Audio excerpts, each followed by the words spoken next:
Hello, boys and girls. How are y'all doing today? First of all, my name is Mike, and today we're going to do a little bit of history. Now, you boys and girls probably have seen the film The Pirates of the Caribbean. Yeah, it's good, isn't it? But did you know there were Irish pirates too? hmm That's right. And the time of history we're going to talk about today is a time of piracy in Ireland. Now, the pirate I'm going to talk about today is a very different kind of pirate. Not only was this person a captain of ships, not only was this person a great warrior and fighter, not only was this person a great Irish chieftain, but also was looked upon as royalty in Ireland. And this particular pirate stood up against the power of the most powerful nation at the time, which was England, and stood up to her navy and her queen. Now you'd wonder, who was this great pirate that I haven't heard so much about? What was his name? The thing is, it's not a him, it's a her. The pirate I'm going to talk to you today about is a lady by the name of Grace O'Malley, and she was from County Mayo, and she became one of the greatest pirates, not only in Irish history, but in world history. So now we need to know a little bit more about the time of history that we're going to talk about. The year she was born was 1530. That's nearly 500 years ago. And she was born into the family of, uh, of O'Malley. And the thing about the O'Malleys in the west of Ireland was that they were powerful chieftains. They were the equivalent nearly of a king. And they owned it all around the western part of Ireland. Her dad was called Owen Dovdara uh, O'Malley, and she was had a half brother by the name of Donal. Now, the thing about being a chieftain in those days was usually you took over land, but he wasn't just that kind of a chieftain. He was also a sea captain. Now, he would go out in his ship, and any ships that went by his land, he would take some of their money or some of their fish as part of payment for using his sea. He was a pirate too. Now, when Grace grew up, she, of course, like all of the young ladies at the time, had very, very long hair, and they usually wore a dress down to her ankles. So she looked at, but she wanted to go with her dad when he was going to Spain to do some piracy. And so she said, "Dad, can I go to Spain with you on the ship and be a sailor?" And he said, "I, I love you very much, Maeve, but you're a girl. You can't go." "But, Dad, why not?" "Well, you see, uh, um, your hair is too long." Well, off went Owen Dovdara in his ship to Spain. And then one of his crew came up to him and said, "Hello, Dad." At first he didn't recognize his own daughter, who had disguised herself as a boy. But also, she had shaved off all of her hair, so she was totally bald, so that nobody would think it was her. So from then on, she was known as Granuaile. Now, the Irish word whale means bald. So Granuaile actually means baldy grania. Well, not only did she become a great sailor and a great captain, but she became a great warrior too. Now, at the age of 16, she married Donal O'Flaherty, a chieftain in his own right from further away. And she had 3 children. However, her husband, Donal O'Flaherty, was killed by other chieftains. She went uh, uh, and had a revenge on those for killing her husband. But this also meant that she became a chieftain. So let's talk to an Irish warrior and find out a little bit more about some of the things that an Irish warrior would have been expected to do and use. And I love going on the sea with her and that. Now, we had a bit of a row the other day. It was great. You see, her husband was killed, and she gave the fellas that killed him a bad time. Well, I was in that battle too. Boy, we kicked some, but it was great. But she got herself a sailor fella, a boyfriend, she did. Oh, yeah, grand fella, nice and a fella and all. But he was killed by the Burks. Now, the Burks are big deal people around here, you know. Oh, no. Got him away with that? Oh, no, she did not. She went in there and she killed loads of Burks, I can tell you. Now, you might wonder about what I'm wearing. Well, starting off here, this is the kind of helmet us Irish warriors like to wear. Now, we sometimes wear a different one. I'll get someone to show you what that later on. But, of course, we're fighting men. And we often wear this stuff here. Now, this stuff here is called chain mail. It's made of links of iron. Like there's 20,000 links in this. And the great thing about it is you can't cut through it.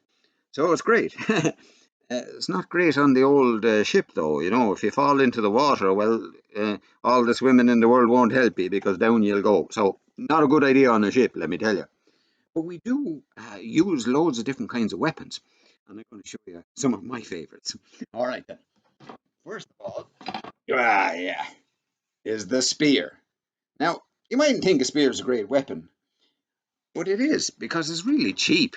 I mean, a couple of hours in a blacksmith will make you the head of it, and down to the forest you go, and then you can give the fella a new belly button. But then, of course, there's a smaller spear. You know, when you come up alongside another ship and you want to kill guys a little further away from you, well, you can use these lighter spears. They're called javelins, and you can throw it over at the ship and you can whack him that way. Oh, it's great fun. And of course, these blades are quite sharp and go through the body and causes massive bleeding aside, and they die. Oh, but when you get into a proper fight, you see, the way we fight is we get our ships, we go up beside another ship and we throw ropes across and we pull their ship to our ship and we kind of fight like as if we're on land, but we're standing on the deck of the ship. And of course, the kind of weapon we like to use, good old-fashioned, honest-to-goodness axe. I tell you that this will give you a splitting headache.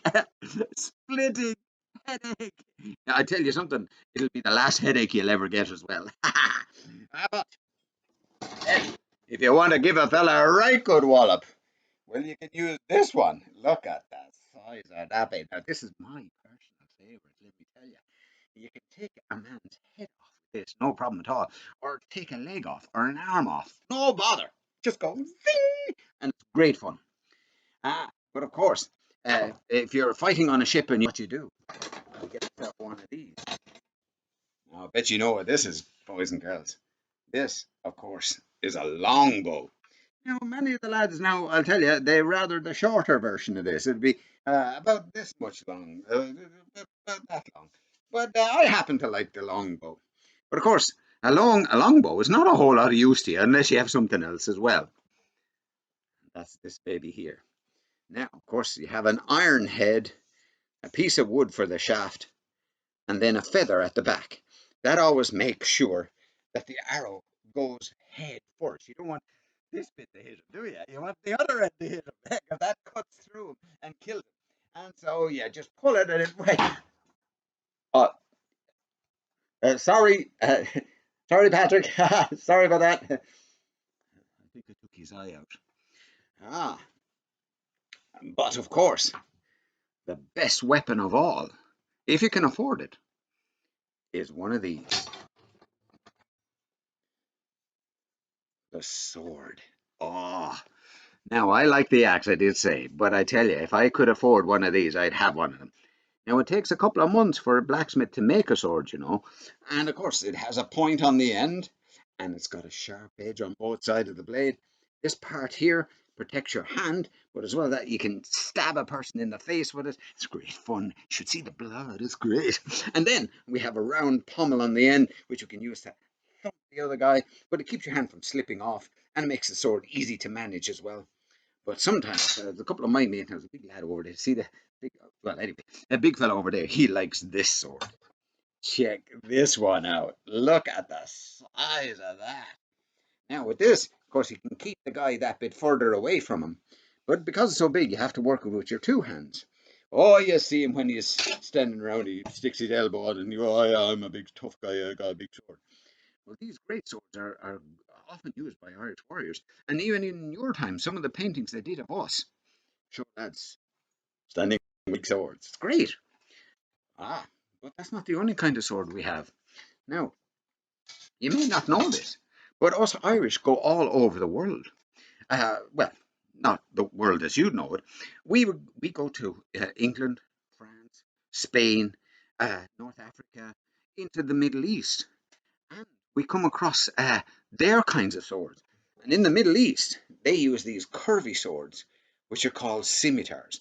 Now, some of the Irish warriors like these. I don't like them. I think it should have a cutting edge on both sides, but that's what they like. Now, let me tell you a little story about Grace.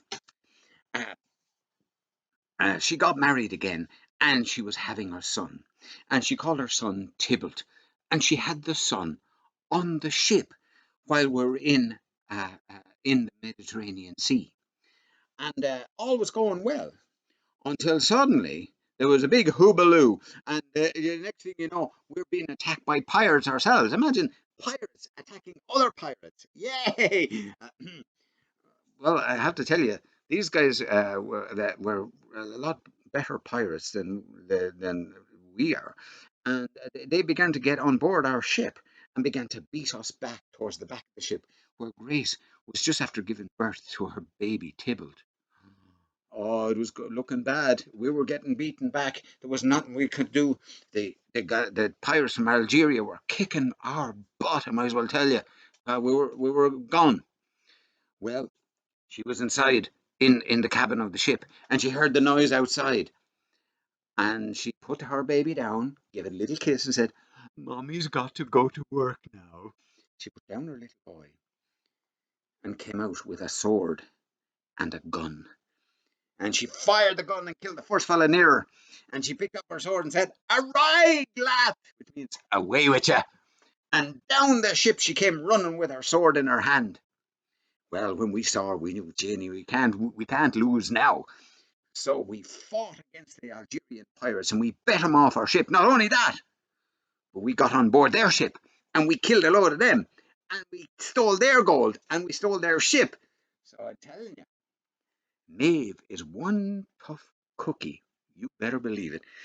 I love Maeve. I think she's a super girl. I wish every girl was like her. She's super. Now, Grace O'Malley uh, was now married uh, to a guy called Richard, but the marriage didn't work out at all.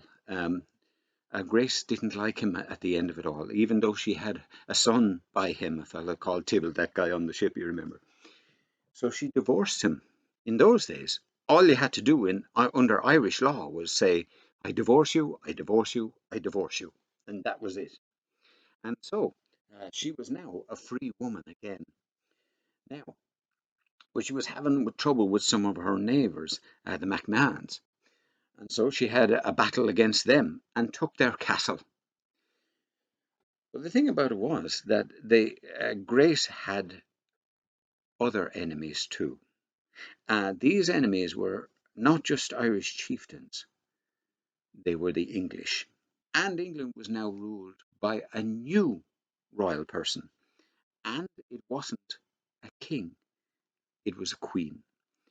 And her name was Queen Elizabeth I. At the time, Queen Elizabeth was taking over Ireland. and she was doing it by force. She was sending out troops into Ireland. She was putting English people in Irish towns and farmlands and driving the Irish out. And it wasn't going too well for the Irish. But in the west of Ireland, where Grace was living, it wasn't too bad because it was weeks of marching through difficult Irish terrain just to get there. And so Grace O'Malley pretty much did whatever she liked. However, bit by bit, the English army and the English navy got to the west of Ireland. Right, here's a picture of what an English warship looked like at the time of Queen Elizabeth. Now, as you can see, it's got loads of sails on it. This is to push it through the water. There was no engines in those days. And it's made of oak. There might be 350 oak trees cut down just to make that one ship. And on board this was a new weapon. This new weapon was the most feared weapon at the time. And, of course, it is the cannon. Basically, all a cannon is a tube made of iron, or sometimes bronze, and it's blocked at one end. And into this tube, you put gunpowder, and you put in also with it a ball of iron. And then you drill a small hole at the back of the gun, you put some more gunpowder in there, then you put your light to it. The gunpowder burns down into where the gunpowder is behind the ball of iron, and kaboom, away goes the ball.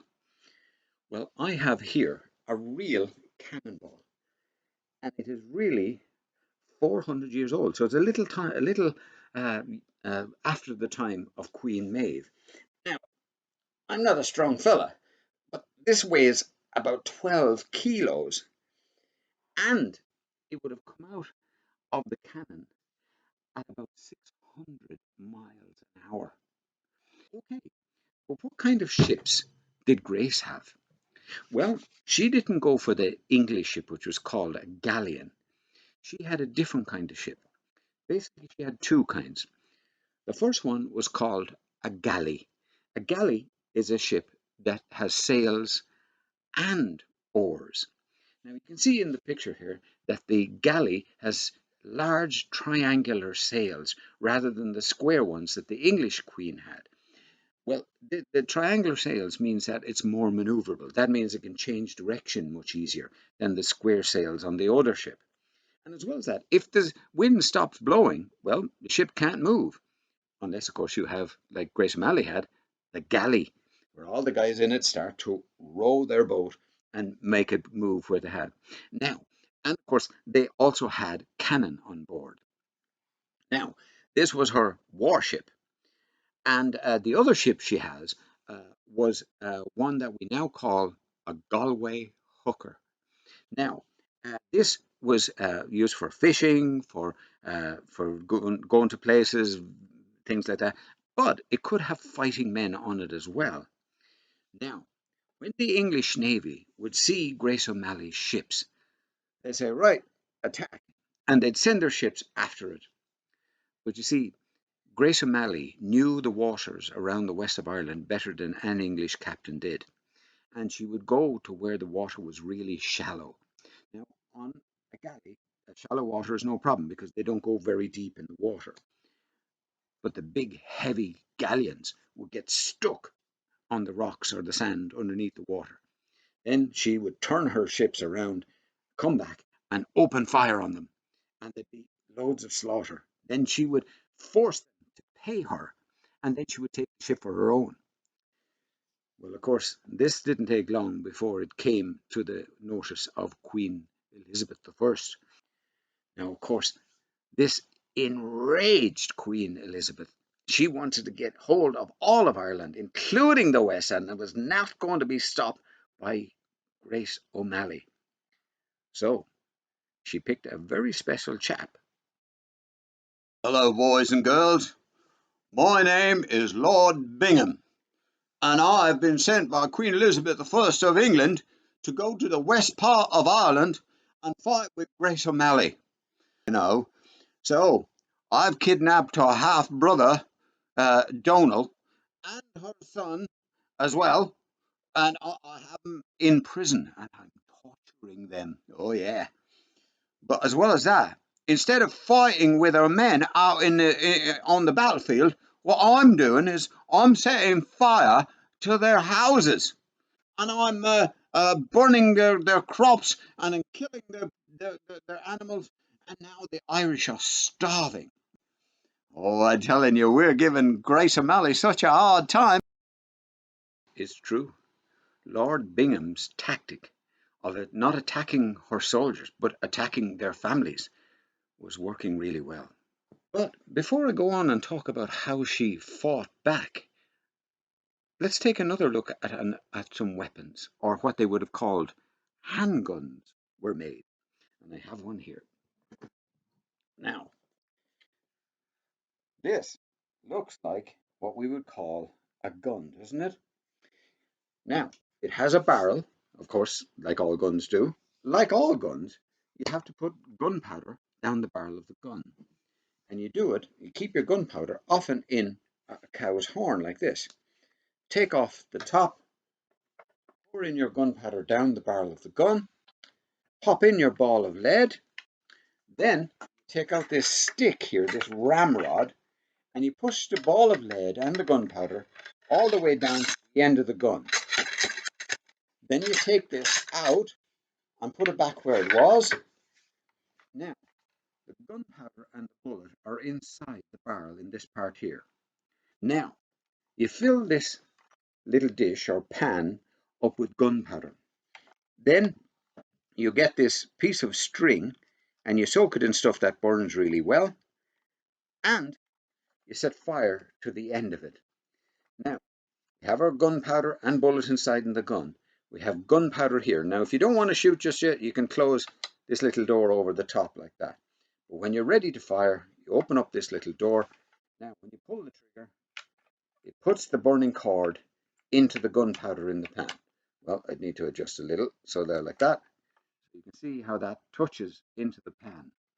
The pan, of course, the gunpowder explodes, but through a little hole sets off the gunpowder behind the bullet. Boom! Away goes the bullet. Now, as cool as this gun was back 400 years ago, it wasn't exactly the best gun in the world.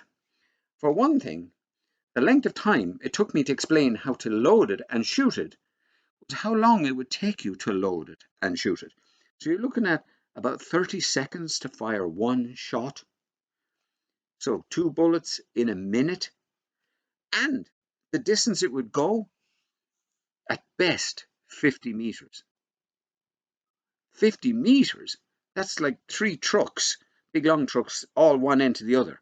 And at even the length of one truck, even with careful aiming, you'd probably miss. So not the best gun in the world. Now, this is the kind of gun a fellow would carry into battle like this, and it's all very well. But you remember the story of Grace O'Malley when she was having her son Tybalt on board the ship and got attacked by the Algerian pirates. She came out with a gun. Now, it was not one of those guns, but there was a handgun, a smaller version of this. And at the time, it was brand new technology. Once again, we have a barrel, just a tube, and once again, locked at this back end. And we have a ramrod here, this little bit of a stick, and in there we put our bullet and our gunpowder. But what's different about this now is how we set off the gunpowder. Now, there's a particular kind of stone called flintstone.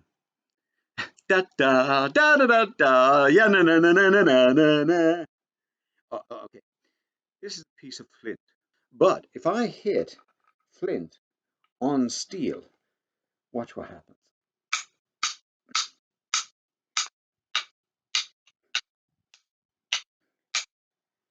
It's good, isn't it? Sparks. Now, let's go back to our gun again. Now, this serpentine here, you can see there's a little piece of flint trapped in this little jaw. And you can tighten that down to hold on to it good and tight. In here, of course, we have our gunpowder. Then we close over this lever here. Now, when you pull the trigger, the flint hits that plate, makes a load of sparks, opens it up, all the sparks fall into the gunpowder The gunpowder explodes, sets off the gunpowder behind the bullet, and away goes the bullet. So, as quick as I've said all that, you could do it this way. Boom. Somebody's dead. Now, Grace O'Malley was now facing very terrible challenges. Her people were starving, her sons were being tortured in prison, and her half-brother with them. Lord Bingham looked like he couldn't lose. So what'd she do? She wrote to Queen Elizabeth and told him of all the things that were going on in the west of Ireland.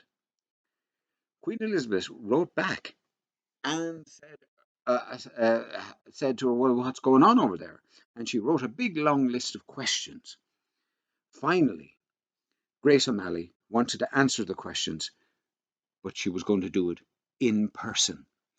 So she got into one of her ships, sailed all the way from the west of Ireland, around Ireland, down the south of England, and up to the River Thames. And she sailed up the River Thames and went up to Hampton Court, where Queen Elizabeth was living. And she went in to the court of Queen Elizabeth and said, I'm here to speak to Queen Elizabeth. They were sneering at her was she had a runny nose. And they were just disgusting, And she said, will any of you gentlemen give me a handkerchief? Well, one of the English courtiers that was there reached into his pocket and took out a lace handkerchief. Now, these handkerchiefs were made by hand, and it took many, many hours, so it was worth a fortune. She took it, put it up to her nose, and blew. And then, when she had finished, got the handkerchief and threw it in the fire. The English fellow was horrified. He had spent hundreds of euros on his handkerchief, and she just burnt it. And he said, why did you throw it in the fire? And she said, you didn't expect me to put a dirty rag in my pocket, did you? Well, of course, they were all embarrassed, and they began to realize that this pirate princess, Grace O'Malley, was someone to be reckoned with. And so Queen Elizabeth asked to speak to her. And so the two women started to talk. And it turned out that their lives were very similar. You see, Queen Elizabeth became Queen of England when only men were supposed to be royalty. And so that she was like Grace O'Malley that way, that Grace had become a chieftain when only men were supposed to be chieftains. Queen Elizabeth had just defeated the Spanish Armada, that's the Spanish ships coming to try and take over England. So she knew everything about the navy, and she was very interested in the battles at sea that Grace O'Malley was having, and the story of how she drove the Algerian pirates off the ship. And the two women became friendly with each other. Grace asked Queen Elizabeth to take Lord Bingham away, which she did. And she further asked that the troops be taken from the west of Ireland, and she left to rule her own kingdom in peace. Queen Elizabeth agreed to this. Grace O'Malley got back into her ship, sailed down the Thames, around the coast of England, and back to Ireland. Well, her sons and her brother were released from prison. However, Queen Elizabeth didn't keep all of her promises. Even in her 60s, Grace O'Malley was still fighting. Well, it's reckoned that she died in the year 1603. So that's over 400 years ago.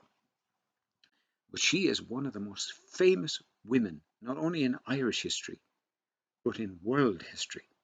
Not only was she a leader of men, a leader of an army, a leader of a navy, not only was she a fighting warrior woman, a chieftain, a princess, a queen, if you like, but she was also very well educated and stood up against the most powerful nation in the world at the time, England, and made them have to work very hard to take over Ireland. In fact, the west of Ireland never really got taken over by by England proper. And so, you girls, if somebody tells you, you're just a girl, say, well, so was Grace O'Malley, just a girl. Guys and girls, I had great fun telling you all about Grace O'Malley. And hopefully one day we'll get to meet in person, and perhaps we can have a look at the weapons in real life and dress up in real life rather than watching me put on silly outfits. Guys and girls, my name is Mike, and my company is called Irish History Live. And hopefully we get to see each other soon. All the best. Nice talking to you.